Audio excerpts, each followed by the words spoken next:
Do what thou wilt shall be the whole of the law. Hyperabyssic Ontology, Part 4, Chokmah. Although for Crowley, Chokmah does signify the phallus and the logos, as in traditional patriarchal metaphysics, this attribution ambiguously overlaps with Chokmah as the symbol of chaos, the pre-cosmic condition where, according to ancient Greek natural philosophy, the original prime matter of the universe was in a condition of formlessness prior to the adequate articulation of the logos. Likewise, in the parallel Judeo-literary culture of antiquity, the book of Genesis describes the primordial abyss of waters as being formless and void prior to creation. Why then does Crowley symbolically correlate the logos, the ordering function, to the condition of its chaotic absence? Why is the phallus, the sign of paternal potency, associated with the disorder preceding the cosmos, prior to the coherent establishment of the patriarchal social norms that would assure the phallus of its authoritative status? An initial clue can be gained from the definition given by Crowley in Magic in Theory and Practice, where he writes, quote, "Chaos is a general name for the totality of the units of existence. It is thus a name feminine in form. Each unit of chaos is itself all-father," unquote. Note Crowley's insistent insinuation of the dual gendering of Chokmah as being readable in both male and female terms.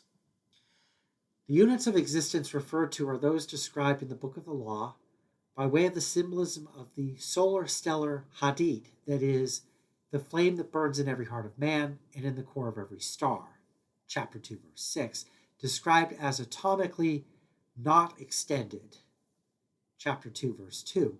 The hadid principle stands for the ontologically constitutive point of view that uniquely frames and thereby fixes and delineates the conditions of the possibility of the appearance of each particular phenomenon.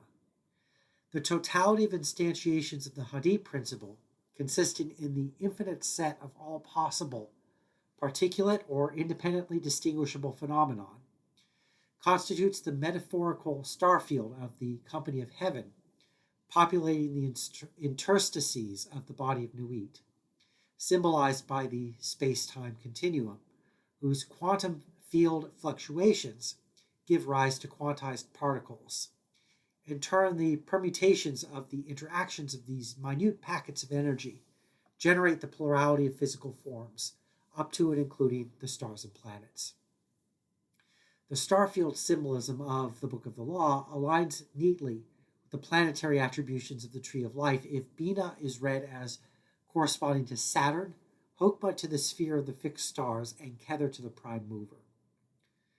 Furthermore, according to the esoteric grammar of the Book of the Law, the units of existence are symbolized by the mathematical continuum of numbers, and it is declared that every number is infinite. In his essay, What is a Number or a Symbol?, which turns out to be an extended commentary on the Book of the Law, chapter 1, verse 4, every number is infinite, it becomes clear that Crowley considers these terms interchangeable. In other words, numbers are equivalent to signs or signifiers, the basic atomic semiotic units of language, every one of which has an infinite possible set of potential significations, depending on the unique context under which it is interpreted.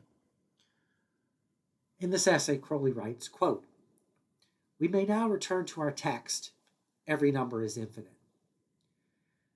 The fact that every number is a term in a mathematical continuum is no more an adequate definition than if we were to describe a picture as a number so-and-so in the catalog. Every number is a thing in itself, possessing an infinite number of properties peculiar to itself.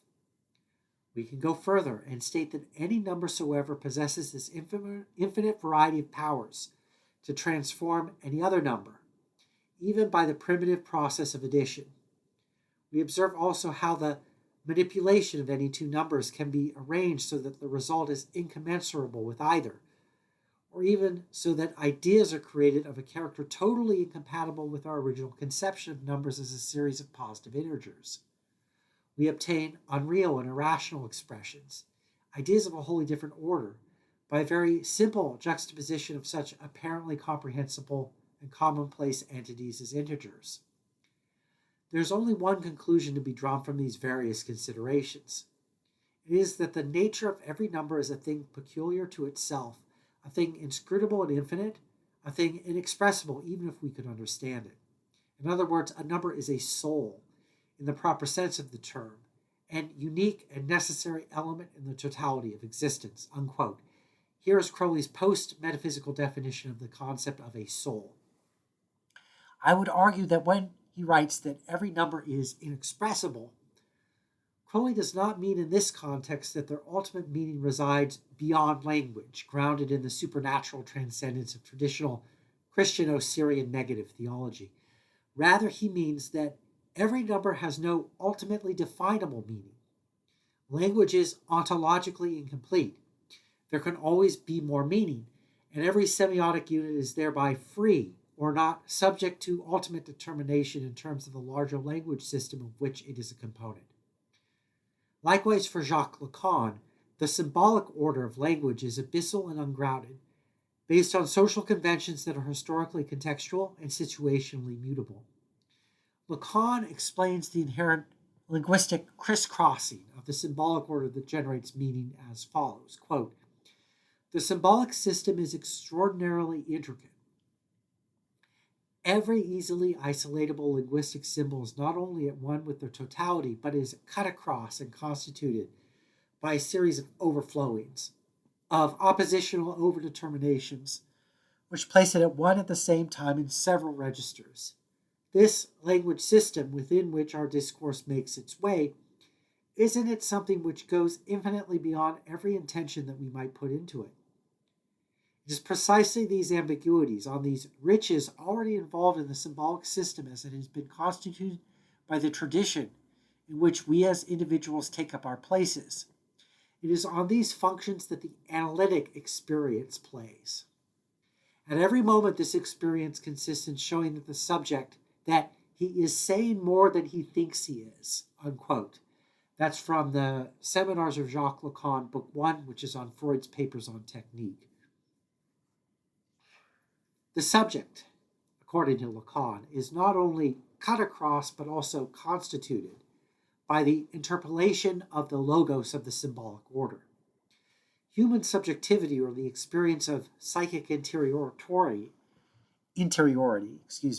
is created by the interpolation of language. However, learning language slices the subject open to the external reality of its social environment, inescapably exposing it to interpolation in terms of the historically prevailing ideologies.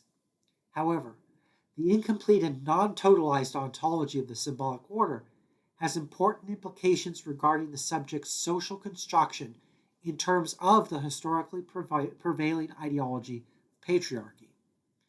Masculine social normativity necessarily fails or is castrated according to Freud's Oedipal paradigm. For Lacan, the name of the father is the signifier phallus that stands like the real with a capital R for an authoritative presence that is in fact absent. In other words, male supremacy is an illusion, a social fiction that the subject of whatever gender must liberate itself from to achieve enlightenment. Therefore, when Crowley associates Chokmah with the word or logos as the father of thought, or with language as the basis of cognition, and with the phallus, he names a function that is symbolically castrated or radically incomplete without the mediation of the rest of the structure of the tree of life.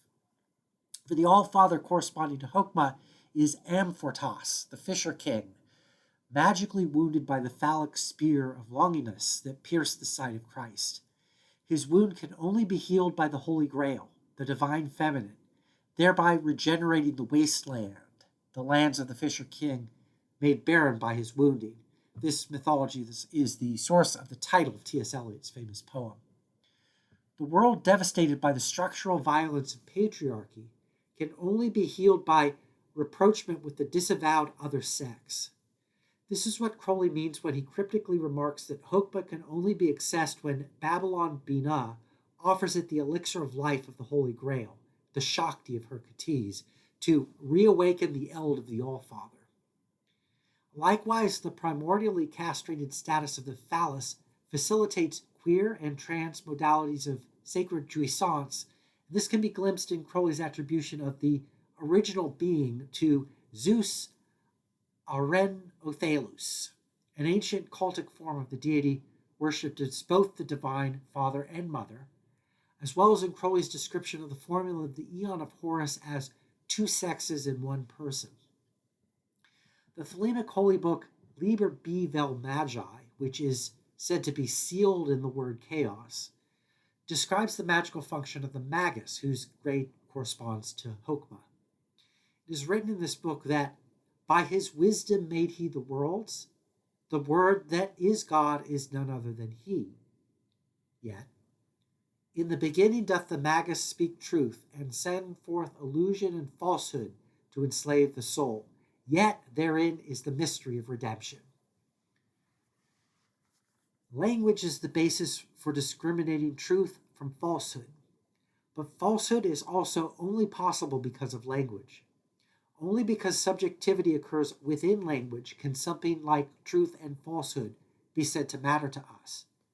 Yet the attempt to eliminate the false in favor of the true, while practically relevant, misses the deeper point, which is that the inherent ambiguity of language is also the basis for the creative ontological freedom its use imparts.